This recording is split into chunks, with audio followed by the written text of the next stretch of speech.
Don't we all dream of being billionaires? Having more money than you know what to do with? That's of course a thing of fantasies, but there are the lucky few who achieve these maximum levels of wealth. There are also those who somehow manage to blow those billions of dollars and end up with nothing. Today, we present 5 billionaires who went bankrupt. Björgólfur Guðmundsson was the second person worth $1 billion in Iceland. His fortune came from his role as chairman and owner of the West Ham United Football Club, along with his ownership of banks in Iceland. But unfortunately, he got into some deep legal trouble for bookkeeping offenses and had to spend a ton of money in legal fees. Also, the 2008 Icelandic banking crisis had a huge impact on the banking industry, in which he was personally deemed responsible for by the media. In the end, he owed over $750 million, which left Gudmundsson with a net worth of nothing in 2008. Alberto Vilar, more commonly known as Albert, was an American investment manager who made his fortune with his investment firm Amirendo Investment Advisors. With a net worth of just over $1 billion, he lost his fortune when the tech industry collapsed in 2001.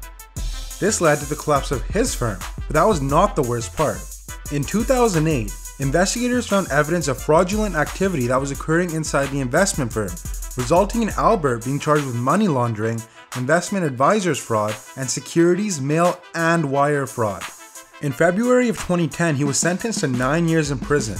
Prior to the loss of his fortune, Albert was an avid opera enthusiast and regularly donated millions to arts organizations. Patricia Kluge is the oddball of this list, as she didn't make her money through business.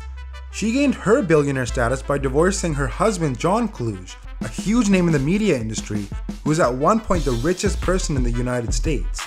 Reports claim the settlement included a payment of over $1 million per year, and the assets she received added up to well over $1 billion.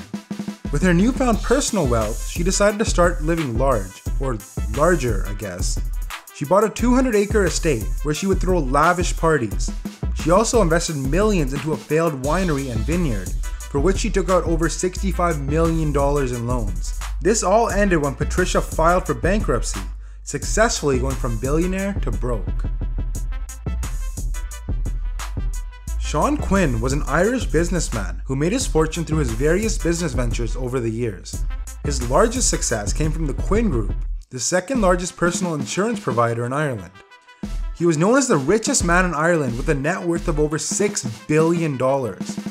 In 2007, Quinn decided to invest a large chunk of his own money into the Anglo-Irish Bank. This bank was an aggressive lender for commercial building and construction, but unfortunately for him, the investment didn't pan out as the country's property industry collapsed. Ireland ended up nationalizing the bank in order to prevent a further downfall, but that ended up nullifying Quinn's $2.8 billion investment. Also, the bank controversially and illegally helped buy up Quinn's shares, forcing him out. After all was said and done, Quinn was left with less than $15,000 in cash and officially declared bankrupt. Robert Allen Stanford started his illustrious career through buying depressed real estate and selling it when the market recovered years later.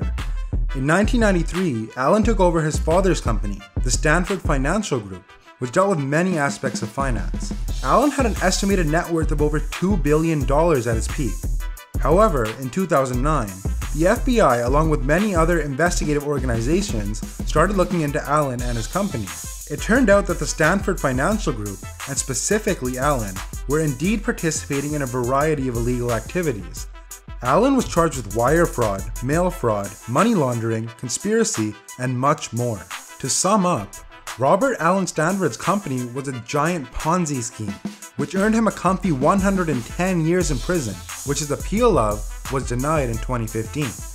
And those are 5 billionaires who went bankrupt. As always, we would appreciate a thumbs up and subscribe for more top 5 videos.